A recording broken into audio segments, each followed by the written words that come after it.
LPG সিলিন্ডারের দাম Bangladesh energy regulatory কমিশনের পক্ষ থেকে কমানো হলেও খুচরা পর্যায়ে পড়েনি প্রভাব।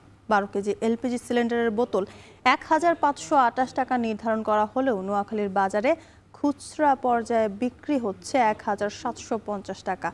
২ থেকে ২৫০ টাকা বাড়তি দাম নেওয়া হলেও নেই প্রশাসনের কোনো তদারকি। এ বিষয়ে জানাতে নোয়াখালীর মাঝদি থেকে সরাসরি যুক্ত হচ্ছেন নাসিম শুভ।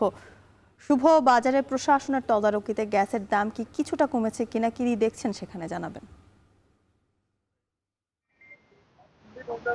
জ্যোতিকা, গত ২ July Bangladesh energy regulatory commission LPG গ্যাসের সারা দেশে খুচরা পর্যায়ে দাম নির্ধারণ করেছে ১,৫২৮ টাকা।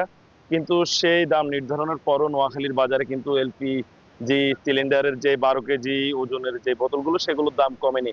অর্থাৎ নোয়াখালীর বাজারে কিন্তু খুচরা পর্যায়ে এখনো ১,৭৫০ থেকে ১,৮০০ টাকাতেই কিন্তু বিক্রি হচ্ছে এই গ্যাস সিলিন্ডারগুলো। যার কারণে কিন্তু স্থানীয় ভোক্তা যারা রয়েছেন তারা বলছেন সরকারের পক্ষ থেকে দাম কমানো হলেও খুচরা পর্যায়ে এর প্রভাব না পড়ায় তারা কিন্তু বাড়তি দামেই প্রতিনিয়ত গ্যাস সিলিন্ডার কিনতে হচ্ছে। তাছাড়া আমি কথা বলেছি নোয়াখালী জেলার ভোক্তা অধিকার সংরক্ষণ অধিদপ্তরে যিনি দায়িত্বে রয়েছেন তার সাথে। তিনি জানিয়েছেন আসলে ভোক্তা অধিকারের নোয়াখালীতে মাসে ৩ থেকে ৪টি অভিযান পরিচালিত হয়। যেহেতু এখানে তাদের কোনো কর্মকর্তা নেই, যার কারণে তারা প্রতিনিয়ত অভিযান পরিচালনা করতে পারেন না। যার কারণে কিন্তু নোয়াখালীর বাজারগুলোতে যে অভিযোগ সেগুলো তারা সময় মতো অনেক অভিযোগ পেলেও কার্যত ব্যবস্থা নেওয়া সম্ভব হয়নি। আমি কথা বলেছি নোয়াখালী জেলা প্রশাসনের সাথে। জেলা প্রশাসনের অতিরিক্ত জেলা প্রশাসক আমাকে জানিয়েছেন বাজারে ভোক্তাদের যে অভিযোগ গ্যাস সিলিন্ডার বাড়তি দামে নেওয়া নিয়ে, সেটি নিয়ে কিন্তু তারা এখনো কোনো অভিযান চালাননি। তবে তিনি আশ্বস্ত করেছেন যে দ্রুত সময়ের মধ্যে যদি এ ধরনের কোনো অভিযোগ এর প্রমাণ মিলে তাহলে কিন্তু জেলা প্রশাসনের পক্ষ থেকে এই অভিযান পরিচালনা করা হবে।